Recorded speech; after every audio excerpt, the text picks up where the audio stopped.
ఆత్మ సాక్షాత్కారము. భగవాన్ శ్రీ రమణ మహర్షి జీవితము బోధనలు. Chapter number 11. చివరికి జాడ తెలిసింది. 1896 ఆగస్టు 29న వెంకట్రామన్ హఠాత్తుగా మధుర నుండి మాయమై పోవటాన్ని అందరూ గమనించారు.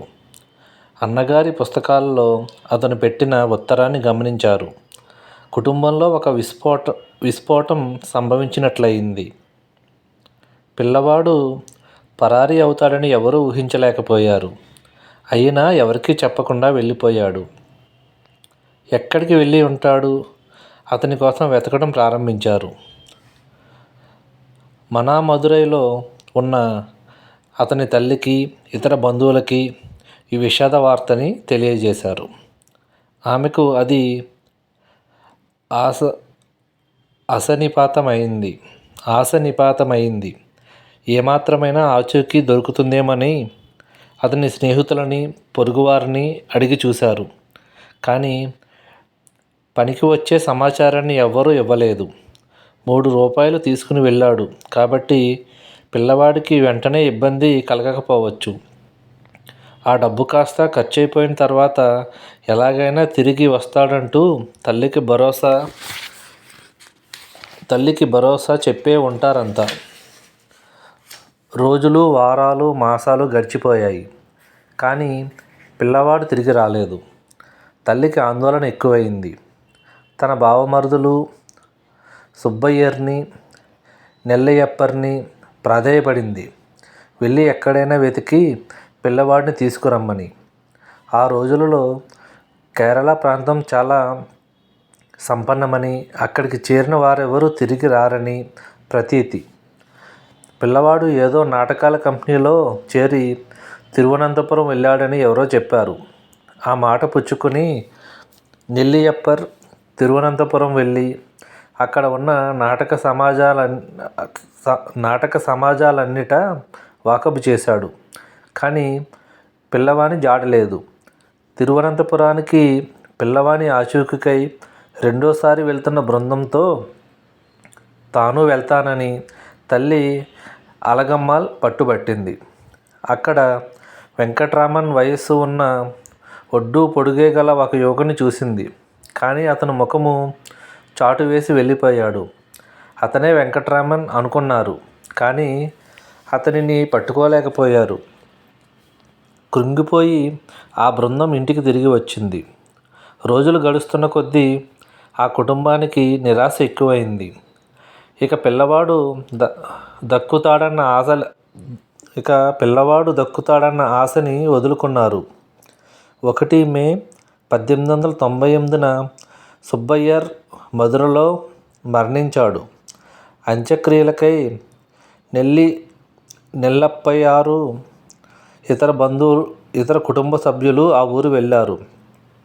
ఆ కర్మకాండ పూర్తయ్యేలోగా తిరుచులకు చెందిన ఒక యువకుడు అదృశ్యమైన పిల్లవాని గురించి కబురు చెప్పాడు. వెంకట్రామన్ తిరువన్నామలలో ఉంటున్నాడు. పూజనీయమైన తాపసి అయ్యాడు అంటూ తనకు ఆ విషయం ఎలా తెలిసిందో వివరించాడు.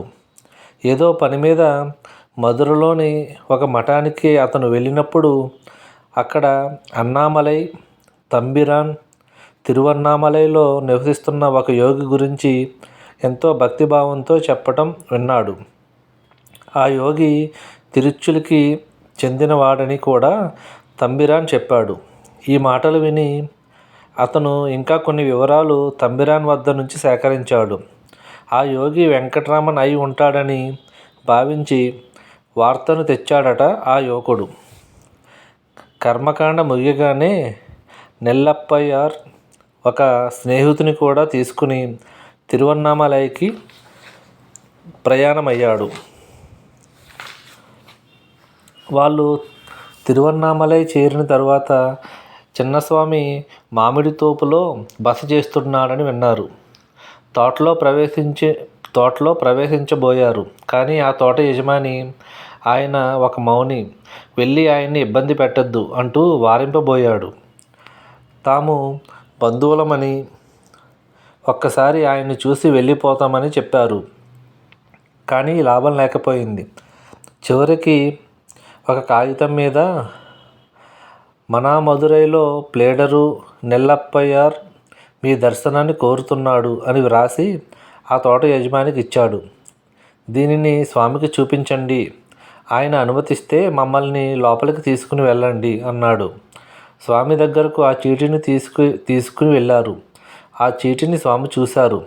ఆ కాగితం రిజిస్ట్రేషన్ డిపార్ట్మెంట్కి చెందినదని, ఆ కాగితానికి ఒకవైపు తన అన్న నాగస్వామి దస్తూరిలో ఏదో ఆఫీసు విషయం వ్రాసి ఉందని స్వామి గమనించారు.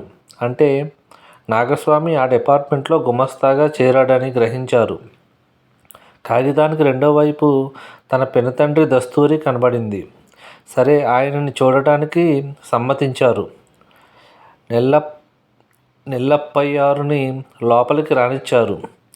ఏ విధమైన సంస్కారము లేక అసహ్యంగా జడలు కట్టిన జుట్టుతో, పొడవైన వంకీలు తిరిగిన గోళ్లతో ఉన్న తమ పిల్లవాడిని చూడగానే ఆయన సంతోష విషాదాలు ఉక్కిరిబిక్కిరి చేశాయి. స్వామి మౌని కావటం వల్ల పళనిస్వామితో, నాయనార్తో మాత్రమే మాట్లాడగలిగారాయన. తమ వంశజుడు అంతగా ఎదిగిపోవటం సంతోషదాయకమేనన్నారు. అయినా వసతి కూడా అవసరమేనని, ఆ చిన్నస్వామి తమ వద్ద ఉండాలని అభిలాషని వెళ్ళబుచ్చారు. ఆ స్వామి తన మౌనవ్రతాన్ని కానీ జీవన విధానాన్ని కానీ మార్చుకోనక్కర్లేదన్నారు. అంతేకాక మనామదురైలో కూడా ఒక మహాయోగి సమాధి ఉన్నదని, ఈ స్వామి అక్కడ ఉండవచ్చని చెప్పారు.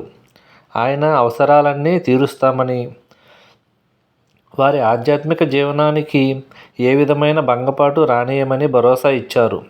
ఈ విధంగా ప్లేడరు ఎంతో ప్రాధేయపడ్డారు. ఇతరత్రా తన వాదన పటిమ వల్ల ఏ విజయాలని ఆయన సాధించినా ఈ పిల్లవాని వద్ద అంతా నిష్ప్రయోజనమైంది. ఆ యువకుడు ఒక రాతి ప్రతిమ వలె అంతా తిలకించాడు, కానీ చలించలేదు. ఈ మహోన్నతమైన మనోనిగ్రహాన్ని చూసి ఆ పిల్లవాడు పూర్తిగా మారిపోయాడని, అతనికి బంధువుల నడుమ ఉండటం ఏమాత్రం ఆమోదయోగ్యం కాదని నెల్లప్పయ్యారు గ్రహించారు. 5 రోజులు అక్కడ గడిపి తిరిగి వెళ్ళి అలగమ్మాల్కి పిల్లవాడు కనపడ్డాడన్న శుభవార్తతో పాటు అతను పూర్తిగా మారిపోయాడన్న విషాద వార్తని కూడా చేరవేశారు. ఏవేవో కొన్ని కారణాల వల్ల ఆ మామిడి తోట కూడా సానుకూలంగా లేకపోయింది. అరుణగిరినాథర్ ఆలయానికి బస మార్చారు స్వామి. మామిడి తోపును విడిచే ముందు మనుష్యులతో ఏ విధమైన సంపర్కము లేకుండా, ఆఖరికి పళనిస్వామి కూడా లేకుండా ఉండలేనా అన్న భావం ఏర్పడి స్వామి తన భక్తునితో, నీ దారిన నీ వెళ్ళు, బిచ్చమెత్తుకుని జీవనం సాగించు, నా దారిన నేను వెళ్ళి బిచ్చమెత్తుకుని కాలం గడుపుతాను, ఇక మనమిద్దరం కలిసి ఉండవద్దు అన్నారు. కానీ పళనిస్వామి భిక్షాటనమైన తరువాత అరుణగిరినాథర్ ఆలయానికే చేరుకునేవాడు. నేను ఎక్కడికి పోగలను, జీవిత సారమంతా ఈయన వద్దనే ఉంది అని అనిపించేది అతనికి. తల్లిని విడిచి బిడ్డ ఉండలేనట్లే స్వామిని విడిచి అతడు ఉండలేకపోయాడు. ఆ ఆలయంలో ఒక నెల రోజులు, పెద్ద గుడి గోపురంలో ఒక వారం పాటు గడిపిన స్వామి అక్కడికి భక్తులు వస్తూ ఉండేవారు. అక్కడి నుంచి అరుణాచలం కొండపై పవలకుండ్రు అనే ప్రదేశానికి మారిపోయారు. అక్కడ ఒక ఈశ్వరాలయము, సెలయేరు, గుహ, మఠము ఉండేవి. ఆ ఆలయంలో కూర్చుని ధ్యానమగ్నము అయ్యేవారు స్వామి. పళనిస్వామి గ్రామాంతరం వెళ్ళినప్పుడు భిక్షాటనం చేసేవారు. ఆ ఆలయ పూజారి ఈ స్వామి ఆలయంలో ఏ మూలనైనా ఉన్నారేమోనని గమనించకుండా తన పూజ పూర్తవగానే తలుపులు తాళాలు వేసి వెళ్ళిపోయిన సందర్భాలు కూడా ఉన్నాయి. ఎందరో స్వామి దర్శనార్థం వెళ్ళి ఆయన ఆలయం నుండి బయటకు వచ్చే వరకు వేచి ఉండేవారు. స్వామి పవలకుండ్రులో 5-6 మాసాలు గడిపారు. అక్కడి నుంచి వెళ్ళిపోయే ముందు ఆయన వైరాగ్యానికి కఠినమైన పరీక్ష వచ్చింది. నెల్లప్పయ్యారు ప్రయత్నం విఫలమైనదని వినగానే ఆయనకి తన బిడ్డపై బలీయమైన అపేక్ష లేకపోవడమే కారణమని అలగమ్మాల్ అనుకుని ఉంటుంది. తానే వెళ్ళి పిల్లవాడిని దక్కించుకుందామని నిశ్చయించుకుంది. అందువల్ల పెద్ద కొడుకు నాగస్వామిని 1 వారం రోజులు సెలవు పెట్టమని కోరింది. అది వెంటనే కుదరకపోవడం వల్ల క్రిస్మస్ సెలవుల వరకు ఆగవలసి వచ్చింది. అతనిని తోడుగా తీసుకుని తిరువన్నామలైకి ప్రయాణమైంది. స్వామి పవలకుండ్రులో ఉన్నారని తెలిసి కొండనెక్కారు. అక్కడ ఒక రాతి బండపై పడుకున్న పిల్లవాడిని చూశారు. సంస్కారహీనమైన జుట్టు జడలు కట్టి ఉన్న, గోళ్ళు పొడవుగా ఉన్న, బట్ట మాసిపోయి ఉన్న, ఎంత జుగుత్సాపకరంగా ఉన్న అలగమ్మాల్ మాతృహృదయం సహజంగా తన బిడ్డను గుర్తుపట్టింది.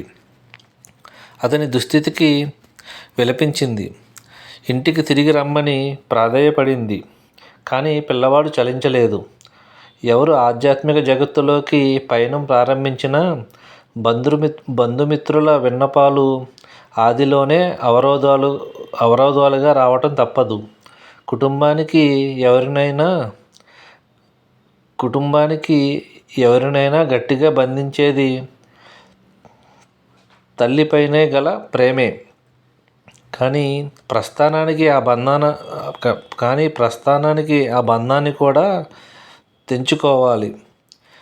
ఎంతో వ్యధకు లోనవ్వాలి. నిజంగా విజయవంతమైన యాత్రికుడు ఈ జటిల సమస్యను ఎదుర్కొంటాడు, వ్యధను తట్టుకుంటాడు. కానీ చిట్టచివరకు సాఫల్యాన్ని, మహదానందాన్ని సాధిస్తాడు. అలగమ్మాల్ నాగస్వామి ప్రతిరోజు పిల్లవాడిని కలుసుకునేవారు. అతనికి ఏవేవో తినుబండారాలు ఇచ్చేవారు. తమతో తిరిగి రమ్మని ప్రాధేయపడేవారు. కానీ లాభం లేకపోయింది. ఒకనాడు ఆమె తన బ్రహ్మాస్త్రాన్ని ప్రయోగించింది. వెంకట్రామన్ నిర్లక్ష్య వైఖరిని అధిక్షేపిస్తూ కన్నీరు కార్చింది. ఆ చిన్నస్వామి దానిని భరించలేక అక్కడి నుంచి వెళ్ళిపోయారు. మరొక రోజున ఆయనని వెతికి తెలుసుకుని మళ్ళీ ఆమె ప్రాధేయపడింది. స్వామి ఏమీ చలించలేదు. ఆ చుట్టుపక్కల ఉన్న వాళ్ళతో స్వామి తన కొడుకని చెప్పి వాళ్ళల్లో ఎవరినైనా తన పక్షం జోక్యం కలిగించుకోమని ఆమె కోరింది. అంత పచ్చయ్యప్ప పిల్లై అన్న ఆయన స్వామితో, మీ తల్లిగారు ఏడుస్తున్నారు, ప్రాధేయపడుతున్నారు, అవును అని కానీ కాదు అని కానీ ఏదో ఒకటి ఆమెకి బదులు చెప్పరాదా? స్వామి మౌనవ్రతాన్ని భంగపరుచుకోనక్కర్లేదు, ఈ కాగితంపై వ్రాయవచ్చు అన్నాడు. ఇక లాభం లేదని స్వామి ఆ కాగితంపై తమిళంలో ఇలా వ్రాశారు. ప్రతి ప్రాణిని దాని ప్రారబ్ధం ప్రకారం సృష్టికర్త నడిపిస్తాడు. ఎంత ప్రయత్నించినా సరే జరగనిది జరగదు. నివారించటానికి ఎంత ప్రయత్నించినా సరే జరగనున్నది జరుగక మానదు. దీనికి తిరుగులేదు. అందువల్ల అన్నింటికన్నా శ్రేష్టమైన పద్ధతి మౌనంగా ఉండటం. తన బిడ్డ వేదాంత ధోరణి సబబైనా కాకపోయినా, అంగీకరింపదగ్గదైనా కాకపోయినా ఆమెకు తిరిగిపోవడం తప్ప వేరే మార్గం లేకపోయింది. సెలవులు అయిపోయాయి. నాగస్వామి తిరిగి ఆఫీసుకు వెళ్ళాలి. ఇందుకేనా మేము వచ్చింది అనుకుంటూ బరువెక్కిన హృదయంతో కొండను దిగి ఆమె పెద్ద కొడుకుతో మదురైకి తిరిగి ప్రయాణమైంది. ఓం నమో భగవతే శ్రీరమణాయ. ఓం నమో భగవతే శ్రీరమణాయ. ఓం నమో భగవతే శ్రీరమణాయ. చాప్టర్ నెంబర్ 12, గిరిపై నెలకొన్న జ్యోతిని నెక్స్ట్ వీడియోలో తెలుసుకుందాం. Thank you. Thank you for watching.